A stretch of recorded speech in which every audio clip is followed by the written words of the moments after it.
Hey guys, so a lot of you came here because of the videos I made about the film Cuties, and because of that, there are a few new pieces of information that came out that I thought were really interesting that I wanted to share just to sort of wrap up that whole thing. And if you don't know about the film Cuties, it's a French film that was translated into English. It's on Netflix now, and it got a lot of criticism because it starred a group of 11-year-old girls that find a dance twerking squad, and they find their womanhood and femininity and freedom through this squad, or you guys know. And it got criticism because of that, because of the poster had young girls scantily clad and very suggestive positioning. The trailer also had young girls very scantily clad, very suggestive positioning and dancing, stuff like that. So it got a lot of criticism because of that. It also had a TVMA rating, and it's starring young girls, so that was really interesting. As of right now, the trailer on Netflix the trailer on YouTube has 1 million thumbs down. So a lot of people agree, and a lot of people were really disturbed because of this film. I want to give you a common defense, and I even saw it a little bit in the comment section, but a common defense of the film is that the film is an artistic film. It won an award at Sundance, and the girl that wrote the film is actually highlighting the fact that young girls are over-sexualized, and she's critiquing that, basically. And so I want to show you somebody defending the film really quick. We'll look at that, and then I have a few other interesting things to show you. Okay, so this is a common defense you'll get of the film. This girl, Tessa, says, "Cuties is a beautiful film. It gutted me at Sundance Fest. It introduces a fresh voice at the helm. She's a French Senegalese Black woman minding her experiences. The film comments on the hypersexualization of pre-adolescent girls. Disappointed to see the current discourse." She does, however, say at the top, disappointed to see how it was positioned in terms of marketing. "I understand the response of everybody, but it doesn't speak to the film I saw." Okay. Now, the problem with this justification is you're actually doing in your film the very thing that you're saying is wrong. Even though you're saying it's wrong, you're still doing it, and that is the problem.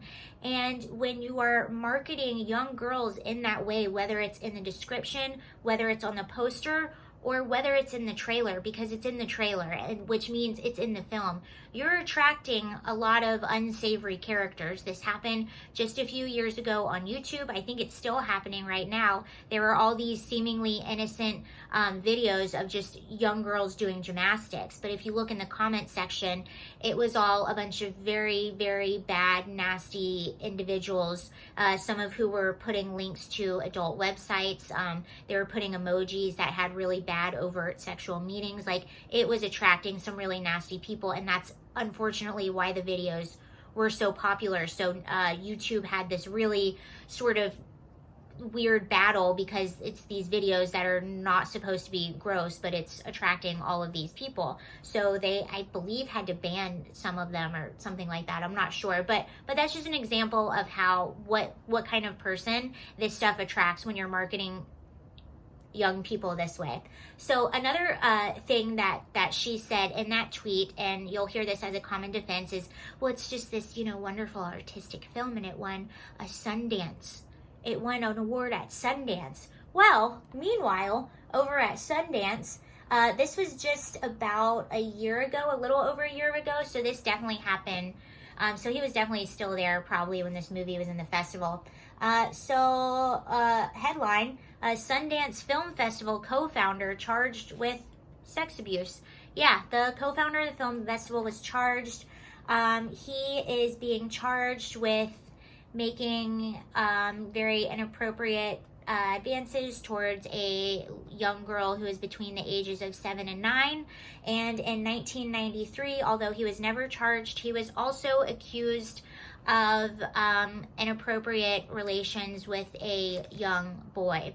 So that's the co-founder of Sundance, this esteemed event.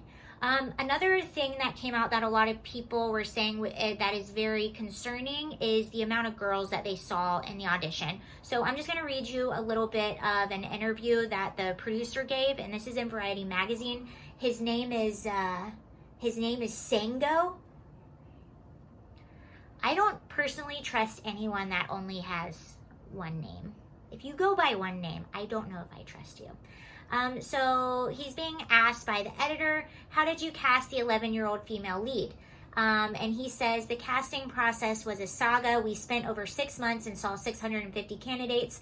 And it was only in the very last hour, the very last day that we found her. It was really an emotional moment. Now, a lot of people are saying that, oh my God, they saw that many girls, so they're really concerned about that.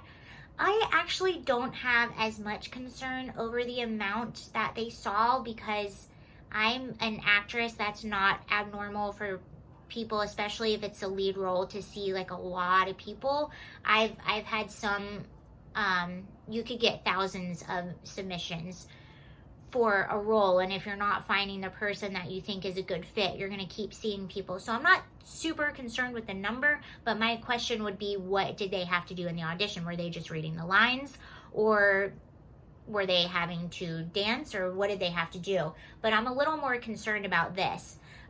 So the editor is asking, how did working with the director, how did the director, that's this woman that we're hearing about that directed and wrote this film, how did she work with the young cast? And he says, she's already worked with a young cast in a different film. It's amazing to watch. She works at the same level as the kids. She has a deep and intimate relationship with them. She acts with them. She cries. They cry. There's a magical link and a deep sense of trust. I don't know. That seems a little strange to me. She cries and then they cry. That just feels slightly enmeshed. I don't know why that would be appropriate on a movie set. Maybe I'm wrong. I've worked on sets too. I haven't cried with my director. I haven't had a cry moment. And these are kids, so usually you want to have some extra boundaries with them. So that just maybe seems like a very poor lack of boundaries. But what do you guys think about all of this information? Let me know. That's all I have for you. Yep, that's everything. That's all I have. Okay, bye.